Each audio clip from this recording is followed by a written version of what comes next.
اور اب اس زکوٰۃ کا فلسفہ کیا ہے؟ زکوٰۃ چیز کیا ہے؟ زکوٰۃ فرض کر کے اللہ اپنے بندے کو کس راستے پہ لانا چاہتے ہیں؟ زکوٰۃ ہم ادا کرتے ہیں، اس کے لیے اللہ تعالیٰ نے کوئی معاذ اللہ اپنا مقصد نہیں لگایا ہوگا، اپنے بندے کو تعین نہیں کی ہوگی کہ ہم زکوٰۃ دیں اور وہ سیدھے اللہ کے پاس چلے جائیں۔ ایسا بالکل نہیں ہے۔ اور اللہ کو ہمارے مال میں سے 40واں حصہ اللہ نے فرض کیا، اور 40ویں حصے کی اللہ کو ضرورت بھی نہیں ہے، کیونکہ وہ تو غنی ذات ہے۔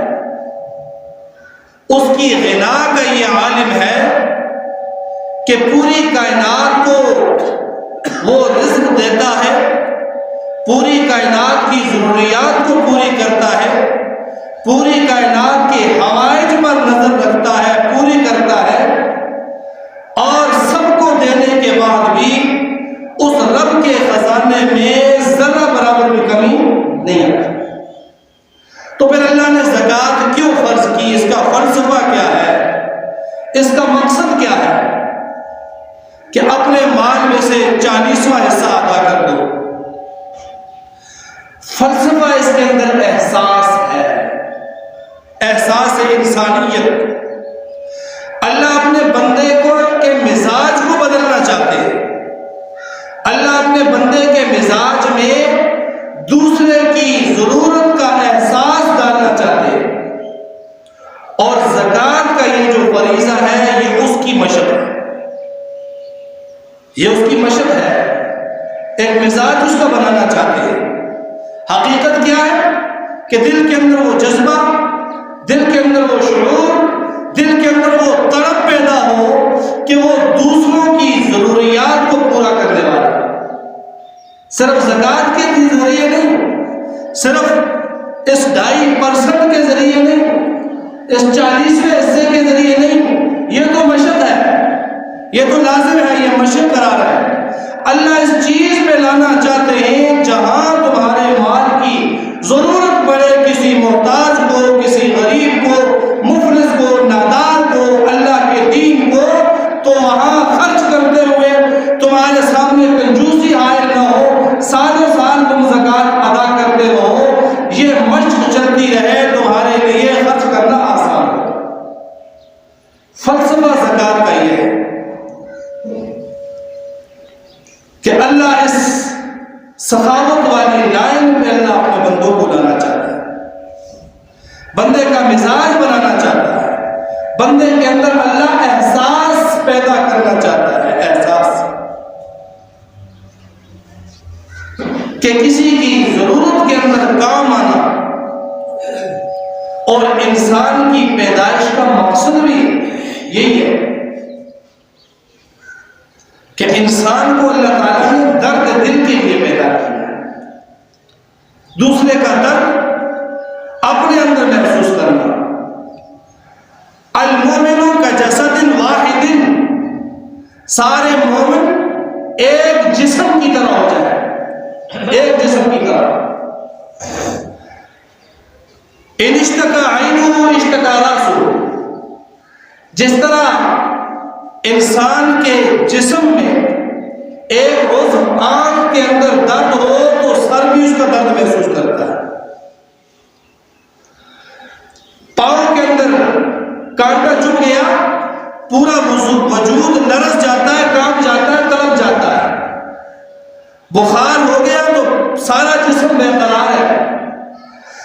اللہ کے نبی فرماتے ہیں اللہ یہ چاہتے ہیں کہ بندہ ایک جسد واحد کی طرح آپس میں ہو، جس طرح اپنی آنکھ میں درد پورے جسم کو برقرار کر دیتا ہے، اسی طرح کسی بھی مسلمان کی تکلیف اس کو برقرار کرتا ہے۔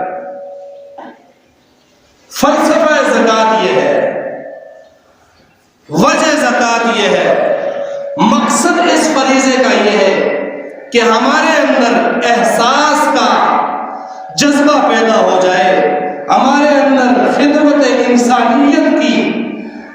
انسانیت کا احساس پیدا ہو جائے، ورنہ اللہ جل جلالہ بے نیاز ذات ہے، وہ غنی ہے۔ لن ینال اللہ لحومها ولا دماؤها، نہ تمہارے جانوروں کے گوشت اللہ کو پہنچتے ہیں نہ خون پہنچتے ہیں، خون بہ جاتا ہے، گوشت تم خود کھا جاتے ہو، اللہ کو نہیں پہنچتا،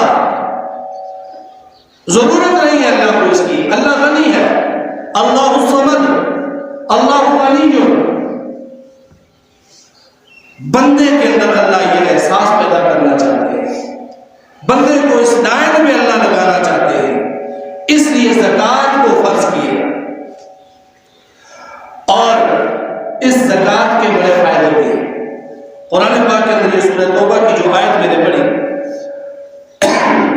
اللہ فرماتے ہیں اپنے نبی سے، خذ من اموالہم صدقۃ، خذ من اموالہم صدقۃ، ان کے مالوں میں سے صدقہ لے لیجیے۔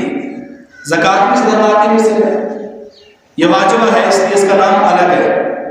ان کے مالوں میں سے زکوٰۃ لیجیے، تطہرہم وتزکیہم، یا اللہ زکوٰۃ دینے کا فائدہ کیا ہے، کیوں زکوٰۃ دے؟ اللہ فرماتے ہیں تطہرہم، یہ زکوٰۃ تمہارے مالوں کو پاک کر دے،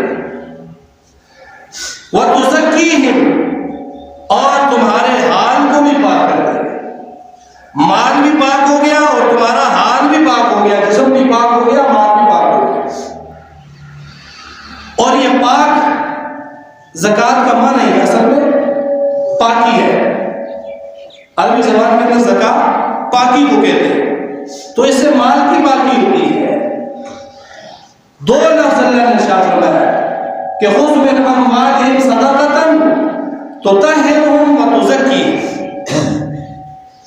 طہارت کا معنی بھی پاکی، تزکیہ کا معنی بھی پاکی۔ ایک لفظ اللہ ایک صیغہ ذکر فرماتے ہیں، مقصد پورا، لیکن اللہ نے دو صیغے ذکر کیے، ایک کا تعلق مال کے ساتھ ہے، دوسرے کا تعلق حال کے ساتھ ہے۔ مال بھی پاک ہو جائے گا، حال بھی پاک ہو جائے گا۔